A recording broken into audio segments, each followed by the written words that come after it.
अब इमेजिन करो कि तुम्हारे सामने कोई तुम्हारा ही जैसे दिखने वाला बंदा खड़ा है। एक्चुअली में तुम उसे देख के बहुत ज़्यादा शॉक हो जाओगे। लेकिन बेन के केस में ऐसा नहीं है। बेन को कोई फ़र्क नहीं पड़ेगा।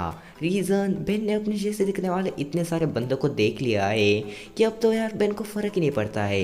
क्योंकि इतने सारे अल्टरनेटिव बेन्स दिखाए गए हैं ना कि अब बेन को फ़र्क पड़ना भी बंद हो चुका है। मतलब बेन के लिए तो एकदम ही कॉमन सी चीज़ हो चुकी है।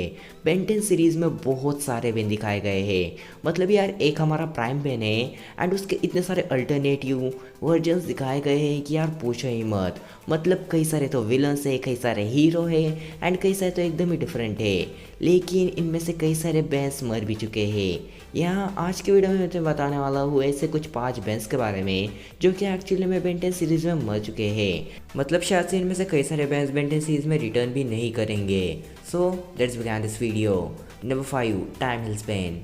अगर तुम्हें टाइम हिल्स एपिसोड याद होगा तो देखो यार, इस एपिसोड में जो गोएन है वो पास में जाती है एंड केविन को म्यूटेट होने से रोक लेती है। लेकिन वहाँ पर प्रॉब्लम यह हो जाती है कि इसी चक्कर में एक नई टाइमलाइन क्रिएट हो जाती है जहाँ पर केविन जो है वो म्यूटेंट नहीं हुआ था, जिसके चलते जो केविन है उसके ऊपर चैम कैस्टर एंड हेक्स काबू कर लेते हैं एंड फ्यूचर में वो लोग बेन को भी हरा देते हैं एंड गोएन को भी हरा देते हैं। देखो यार, उन्होंने वहाँ पर बेन को अधमरी कंडीशन में छोड़ दिया था एंड वहाँ पर चैम कैस्टर जो है वो शायद से बेन को मार भी सकती थी एंड शायद से इन फ्यूचर उसी टाइमलाइन में चैम कैस्टर जो है वो बेन को मार भी देगी। रीज़न, हमने यहाँ पर देखा है कि जो बेन है वो यहाँ पर बड़ी बुरी कंडीशन में था एंड ऑमलेटिक्स ने भी वहाँ पर बेन को नहीं बचाया। तो ऐसा हो सकता है कि ऑमलेटिक्स में भी कोई ग्लिच आ गया होगा जिसके चलते ऑमलेटिक्स का फिर से फीचर उतनी अच्छी तरीके से वर्क ना कर रहा हो एंड उस टाइमलाइन में चैमकास्टर एंड हेक्स हद से ज़्यादा ताकतवर हो चुके हैं। लिटरली में यार इतने ज़्यादा ताकतवर हो गए थे कि जो गोएन है उसने केविन को म्यूटेट होने से जब रोका था, गोएन वापस वहाँ पर चली जाती है एंड केविन को म्यूटेट होने देती है। मतलब तुम समझ रहे हो ना कि फ्यूचर जो है वो कितना ज़्यादा बिगड़ सकता है। लिटरली में गोएन को ये तक डर था कि बेन कहीं फ्यूचर में मर तक ना जाए एंड ऐसा हो सकता है कि उसी टाइमलाइन में जो बेन है वो मर चुका होगा। रीज़न, वहाँ पर बहुत कम चांसेस थे कि बेन जो है वो ज़िंदा रहे क्योंकि चामकास्टर बहुत ज़्यादा ओवर पावर थी एंड हिक्स भी बहुत ज़्यादा ओवर पावर था। देखो यार, ये बेन कम्प्लीटली मरा नहीं है लेकिन फिर भी हम लोग ये चीज़ मानकर चल सकते हैं कि ये बेन शायद से फ्यूचर में मर जाएगा एंड वहीं पर मतलब कुछ समय बाद ही मरेगा। यानी कि हमें जो टाइमलाइन दिखाई गई थी जहाँ पर हमें दिखाया गया था उसी के कुछ समय बाद जो बेन है वो मर जाएगा क्योंकि चैमकास्टर उसे मार देगी। So number 4, mirror Ben. Actually में बहुत गंदा बेन था, दिखने में तो एकदम ही घटिया था। मतलब पूरा यार पिंपल से चेहरा कवर था एंड ये बहुत ज़्यादा अजीब दिख रहा था। वैसे ऐसा होना भी था क्योंकि उस समय बेन का भी चेहरा ऐसा ही हो गया था एंड ऐसा हुआ था क्योंकि जो सॉफ्टवेयर का डीएनए है वो बेन के ऊपर हावी हो रहा था, इसीलिए बेन की बॉडी में कई सारे चेंजेस आ रहे थे। देखो यार, ये जो बेन है ये एक्चुअली में कम्प्लीटली मिरर से बना हुआ है एंड ये बेन मिरर से बना होने के चलते ये बेन काफ़ी आराम से टूट जाता है। मतलब लिटरली में बेन ने इसे काफ़ी आराम से तोड़ दिया था, यानी कि ये बेन जो है वो वहीं पर ख़त्म हो गया। देखो यार, ये जो बेन है इसे तुम वीक समझने की बिल्कुल भी गलती मत करना। ये बस मिरर से बना हुआ है, यही इसकी एक वीकनेस है, वरना इसके पास ऑमनिट्रिक्स भी है एंड ये एलियंस में भी ट्रांसफॉर्म हो सकता है। बस प्रॉब्लम ये है कि पहले बेन को एलियन में ट्रांसफॉर्म होना होगा क्योंकि हमने ये चीज़ देखी है कि ये मिरर बेन है, मतलब ये डेफिनेटली बेन की कॉपी करेगा। मतलब बेन जिस एलियन में ट्रांसफॉर्म होगा वो इसी एलियन में ट्रांसफॉर्म होगा। इसीलिए जो बेन है ये काफ़ी ज़्यादा स्ट्रॉन्ग भी है एंड काफ़ी ज़्यादा अच्छा भी बेन था। लेकिन ये बेन आखिर में आकर मर गया, यानी कि टूट गया एंड ये बेन वापस हमें फिर से कभी देखने भी नहीं मिला है एंड पर्सनली तो मैं इस बेन को कभी नहीं देखना चाहूँगा क्योंकि इसका चेहरा इतना ज़्यादा गंदा था। Number 3, alternative dimension man. देखो यार, मैं यहाँ पर बात कर रहा हूँ रिबूट सीरीज़ में दिखने वाले ग्रैंडपा मैक्स के डायमेंशन के बेन के बारे में। रिबूट की एलियन एक्सटिंक्शन मूवी में हमें वहाँ पर एक ग्रैंडपा मैक्स दिखाए गए थे एंड वो लिटरल में बहुत ज़्यादा स्ट्रॉन्ग थे एंड उनके पास प्लमस के वेपन भी थे एंड उन्हीं के चलते एलियन एक्सटिंक्शन मूवी में बेन को काफ़ी ज़्यादा हेल्प मिली थी। लेकिन हमें जब उनकी बैक स्टोरी दिखाई गई तब उन्होंने ये कहा था कि उनके डायमेंशन का जो बेन है उसे एक्चुअली में एलियन एक्स ने मार दिया है। मतलब उसके ऑमनिट्रिक्स लेने के चक्कर में लिटरली मैं उस बहन को मार दिया है। एंड इसी मूवी में हमने ऐसा कई बार देखा है कि जो एलियन एक्स है वो बहुत ज़्यादा ईविल था एंड शायद से वैसे काम कर सकता है। मतलब यार किसी को मारना इस एलियन एक्स के लिए शायद से कोई ज़्यादा बड़ी बात नहीं होगी, लेकिन ऐसा भी नहीं है कि ये मर ही चुका है।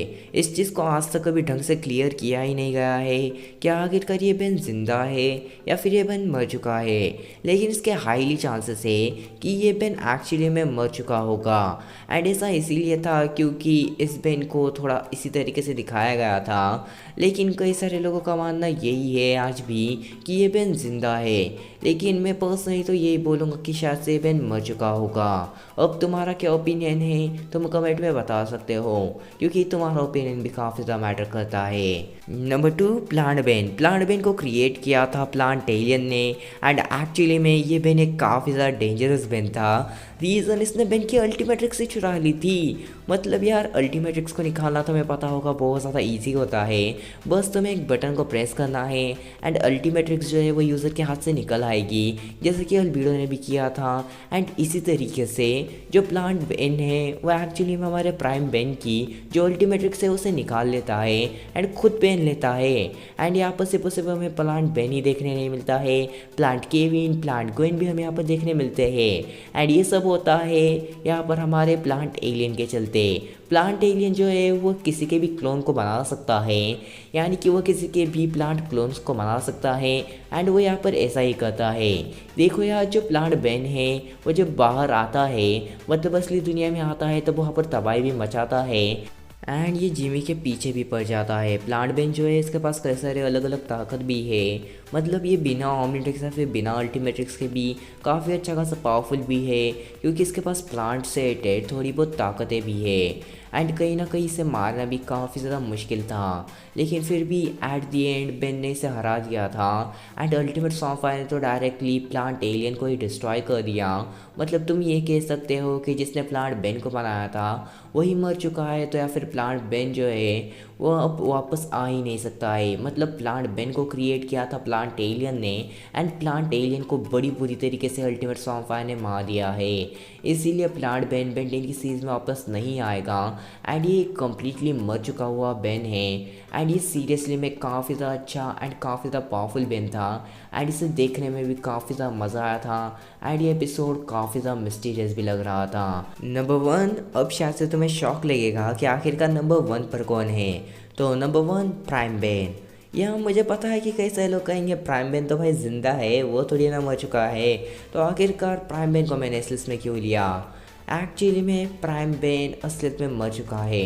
अब मैं ऐसा क्यों कह रहा हूँ, तो देखो यार प्राइम बेन बेंटिंग की सीरीज़ में ही 2 बार मर चुका है एंड ऐसा हुआ भी है। देखो प्राइम बेन जो है वो सबसे पहली बार मरा था जब यूनिवर्स जो है वो पूरी तरीके से डिस्ट्रॉय हो गया था। अगर तुम्हें याद होगा तो जब यूनिवर्स डिस्ट्रॉय हुआ था तब बेन वहाँ पर ट्रांसफॉर्म हुआ था एलियन एक्स में एंड एलियन एक्स की हेल्प से बेन ने यूनिवर्स को फिर से एक बार रिक्रिएट कर दिया था। लेकिन वहाँ पर अगर तुमने ढंग से नोटिस किया होगा तो बेन जब एलियन एक्स में ट्रांसफॉर्म हो रहा था तब उसने हुडी नहीं पहनी थी, जबकि बेन वापस ट्रांसफॉर्म हुआ था मतलब बेन में तब उसके पास हुडी आ गई थी, जो कि कहीं ना कहीं इस चीज़ को प्रूव करता है कि बेन की जो बॉडी है वो भी डिस्ट्रॉय हो चुकी थी। एंड जब बेन ने एलियन एक्स की हेल्प से पूरे के पूरे यूनिवर्स को रिक्रिएट किया तब बेन जो है वो वहाँ पर खुद से भी रिक्रिएट हो गया था। देखो यार यहाँ पर जो बेन है वो मर गया था एंड जो बेन है उसके मरने के पीछे का रीज़न था एनीलाग ने शायद से बेन की भी बॉडी को डिस्ट्रॉय कर दिया था। बस एलियन एक्स की बॉडी बची थी जिसके अंदर एक्चुअली में बेन की सोल मौजूद थी। यहाँ बेन की सोल वहाँ पर मौजूद थी, ना कि बेन की बॉडी। एंड एक और बार बेन प्राइम सीरीज में मर चुका है जब विलगैक्स ने क्रोनोसेपियन टाइमम की हेल्प से बेन को डायरेक्टली टाइमलाइन से इरेज कर दिया था, तो यहाँ पर बेन जो है वो मर गया था एंड बेन यहाँ पर कम्प्लीटली मर चुका है। मतलब जितने भी बेन थे ना सभी के सभी यहाँ पर मर चुके थे। एंड जब हमारे नोवाज बेन ने सभी के सभी बेंस को वापस लाया तब उन्होंने वो बेंस को वापस नहीं लाया जो बेंस मर चुके हैं, या जो बेंस मर चुके थे वो एक्चुअली में मर चुके हैं जो बेंस उससे पहले थे पहले मौजूद थे उन बेन्स को वहाँ पर उसने लाया था। अगर तुम अब तक नहीं समझे हो तो देखो यार, बेन जो है, हमारा जो प्राइम बेन है, वो जब मर रहा था तब तुमने उस चीज़ को नोटिस किया होगा कि वो मौजूद था एक ऊंची जगह पे, जहाँ पर जो प्राइम बेन है वो अपनी ऑमनिट्रिक्स को नोमाज बेन को दे देता है। लेकिन जब वो वापस आता है तब वो ज़मीन पर ही था। तो देखो यार, ऐसा हो सकता है कि जो हमारा प्राइम बेन है वो मर गया है, एंड जो उससे पहले वाला था, मतलब उसका जो पास्ट वर्जन था, वो वहाँ पर आ गया है। मतलब उससे थोड़ी समय पहले जो था वो एक्चुअल में वहाँ पर आ गया है। देखो, ये काफ़ी ज़्यादा कंफ्यूजिंग थिंग है, लेकिन ऐसा हो सकता है। तो बस यार, आज के लिए बस इतना ही, एंड होपफुली तुम्हें वीडियो पसंद आ गई होगी। एंड इन सब में से तुम्हारा फेवरेट बेन कौन सा है तुम कमेंट में बता सकते हो। एंड बस मिलते हैं नेक्स्ट वीडियो में, तब तक के लिए गुड बाय। यहाँ पर है, बाय द वे, नकली पेन।